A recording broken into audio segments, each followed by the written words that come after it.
Cabinet मंत्री सतपाल महाराज मेरे साथ मौजूद हैं। उत्तराखंड सरकार में सर बहुत बहुत स्वागत है। आज हम सतपाल जी योगी महाराज ने आदित्यनाथ योगी जी के गांव में आदित्यनाथ आए जी के हैं। गांव किस तरह का पंचूर अभी तक पहुंचकर आपका एक्सपीरियंस पुरानी रहा यादों है? और विकास कार्यों पर बहुत चर्चा सुंदर की। बात है कि उन्हें एक सभी भक्तों और बड़ा पर्यटकों व्यक्ति को जो है और उत्तराखंड शीर्ष आने का पुरुष जो है निमंत्रण भी वो दिया। अपने रूट्स में आ रहा है, अपने इलाके में आ रहा है। बड़ी प्रसन्नता की बात है। और जो उनका प्यार यहाँ के लोगों से है, यहाँ के स्थानों से है, यहाँ के मंदिरों से है, यहाँ का जो आपका जो विद्यालय है उससे है, तो इससे बड़ा खुशी होती है कि हम अपने रूट्स को भूल नहीं पाए हैं। इसलिए कहा है एक साधे सब सदे, सब साधे सब जाएं, जो तू सींचे मूल को फूले फले आगाए। पेड़ के पत्तों को सींचेंगे हम, पेड़ हरा भरा नहीं रहेगा, परंतु अगर जड़ को सींचेंगे तो सारा पेड़ अपने आप में पल्लवित हो जाएगा। सर एक सवाल और, इन दिनों चार धाम यात्रा भी अपने चरम पर है और आप पर्यटन मंत्री भी हैं। पर्यटन को लेकर इस वक्त किस तरह की व्यवस्थाएं हैं? क्योंकि मैं चार धाम केदारनाथ भी गया, बद्रीनाथ भी गया, वहाँ की व्यवस्थाएं यात्रियों को खुश कर रही है। लेकिन अब आने वाला समय जैसे गर्मियों की छुट्टियां होंगी तो उत्तराखंड में पर्यटन बढ़ेगा, तो उसको लेकर सरकार की क्या नई नीतियां हैं? नहीं, इसमें तो ये है कि यात्रा हमारी चल रही है और ये चलती रहेगी।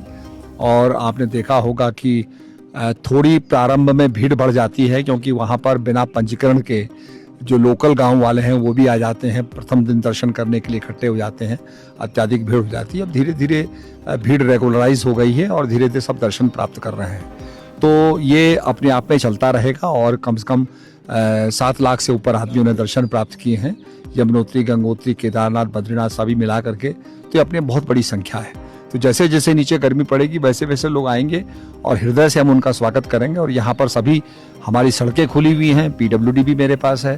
तो जहाँ भी कोई अवलांच की या कहीं भी पहाड़ गिरने की जो स्थिति होगी तो वहाँ हमारी JCB भी तैनात हैं। तो हम मार्ग को खोलेंगे और मार्ग को सभी के लिए, यात्रियों के लिए खुला रखेंगे।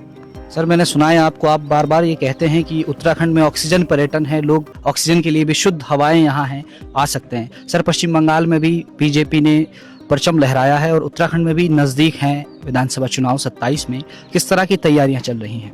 इस समय तो योगी जी जैसे गए हैं और जैसे वो हेलीकॉप्टर से यहाँ उतरे और कार में सफ़र कर रहे थे तो उन्होंने कहा देखो यहाँ कितना सुकून है, कितना शांति का वातावरण है। तो निश्चित रूप में यहाँ पर इतनी ग्रीनरी होने से जो ऑक्सीजन है वो निश्चित रूप में यहाँ ज़्यादा है। तो हम लोगों से आग्रह करेंगे कि चार धाम यात्रा भी कीजिए और ऑक्सीजन का सेवन भी कीजिए। यहाँ पर थोड़ी सी आपको बहुत सुकून मिलेगा, बहुत शांति मिलेगी और जो आज मन भटक रहा है आदमी का वो मन एकाग्र होगा। इसलिए हम सबसे प्रार्थना करते हैं कि उत्तराखंड आइए, ये देवभूमि है, आपको आशीर्वाद देगी। सर चुनाव को लेकर क्या तैयारियां चल रही हैं, क्योंकि काफी नजदीक आ गए हैं उत्तराखंड विधानसभा चुनाव? तैयारियां हमारी चल रही हैं और हमारा जो संगठन जो है वो कार्य हो रहा है, सक्रिय हो गया है और निश्चित रूप में हर चुनौती का मुकाबला करने के लिए हम लोग सक्षम हैं।